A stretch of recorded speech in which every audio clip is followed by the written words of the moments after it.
আমার ব্লগিং ক্যারিয়ারের মধ্যে মোটামুটি চেষ্টা করছি যে সবসময় আপনাদের সাথে অনেস্ট কিছু রিভিউ দেওয়ার জন্য। আমি যতই কিছু যাই করি না কেন, দিন শেষে চেষ্টা করি আপনাদের সাথে সবকিছু শেয়ার করার জন্য। জীবন অনেক কিছু ছোট, তাই প্রতিটা দিনই আমি সুন্দর করে উপভোগ করার চেষ্টা করি। হ্যালো এভরিওয়ান, আসসালামু আলাইকুম। কি অবস্থা সবার? আশা করি আপনারা সকলে ভালো আছেন। জীবন যেরকম অনেক কিছু সংক্ষিপ্ত, সেই হিসেবে বিবেচনা করতে হলে প্রতিটা দিনই আমাদের সুন্দর করে উপভোগ করা উচিত। কিন্তু আমাদের লাইফে এমন কিছু সময় উপভোগ করতে হয় যেসব সময়গুলোর জন্য আমরা মোটেও প্রস্তুত থাকি না। বেশ কিছুদিন ধরে চট্টগ্রাম শহরে ভালোই বৃষ্টি পড়তেছিল। বৃষ্টির কারণে যেহেতু আমার অফিস টাইম সকাল 8:30 থেকে, তাই চিন্তা করলাম যে আজকে অফিসে যাবো নাকি যাবো না। আর আমি বর্তমানে এমন একটা অফিসের মধ্যে আছি যে ওই অফিসের মধ্যে যদি তুফানও হয় অথবা বৃষ্টি বাদল হয়, তখনও কিন্তু আমাদেরকে অফিসের মধ্যে অ্যাটেন্ড করতে হয়। কারণ অফিসে প্রতিদিন অ্যাটেন্ড করার উপর ভিত্তি করে আমাদেরকে বড় অ্যামাউন্টের একটা স্যালারি দেওয়া হয়। ওই স্যালারি দিয়ে বলতে গেলে আমাদের মোটামুটি 6টা মাসে বলতে গেলে চলে যায়। তবে মোটামুটি সকাল 7টা বাজে ঘুম থেকে উড়িয়ে অফিসের জন্য যখন বেরোবো, তখন দেখতেছি বাইরে প্রচন্ড পরিমাণ বৃষ্টি পড়তেছে। যেহেতু বৃষ্টি পড়তেছে, কিছু তো করে না, এই অফিসে তো অ্যাটেন্ড করতে হবে মাস। কালকে একটু সকালের মধ্যে ব্রেকফাস্ট করিয়ে অফিসের উদ্দেশ্যে রওনা দিয়েছিলাম। কিন্তু অফিসের উদ্দেশ্যে যাবো ঠিকই, কিন্তু রাস্তার মধ্যে কি পরিমাণ পানি আনবিলিভেবল। কিন্তু কোনো প্রকার কোনো গাড়িও পাচ্ছিলাম না যে অ্যাকচুয়ালি অফিসের জন্য একটা গাড়ি নিব। আর আমি এমন একটা অফিসের মধ্যে জব করি যে অফিসের মধ্যে মোটামুটি কোনো ধরনের কোনো গাড়ির সার্ভিসই দেওয়া হয় না। বলতে গেলে একটা বাস হলে আমাদেরকে সার্ভিস দিলে আমরা অন্তত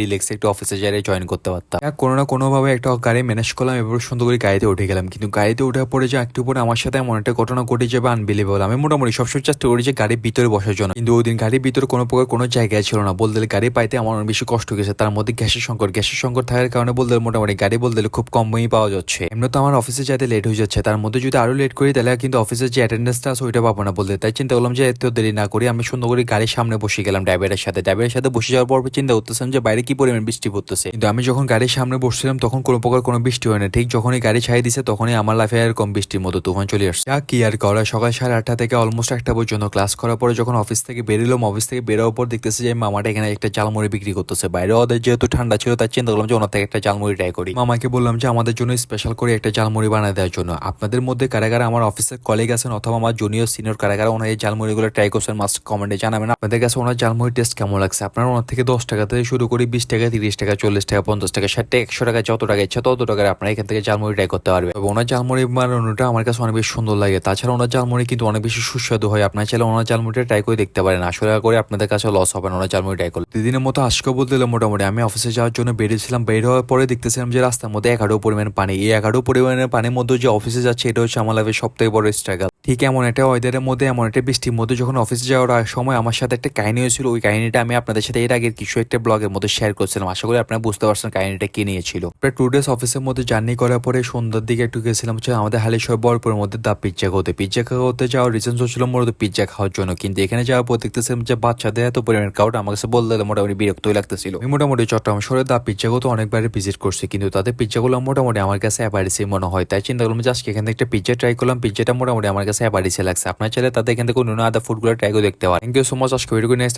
ব্লগ দেখাবে।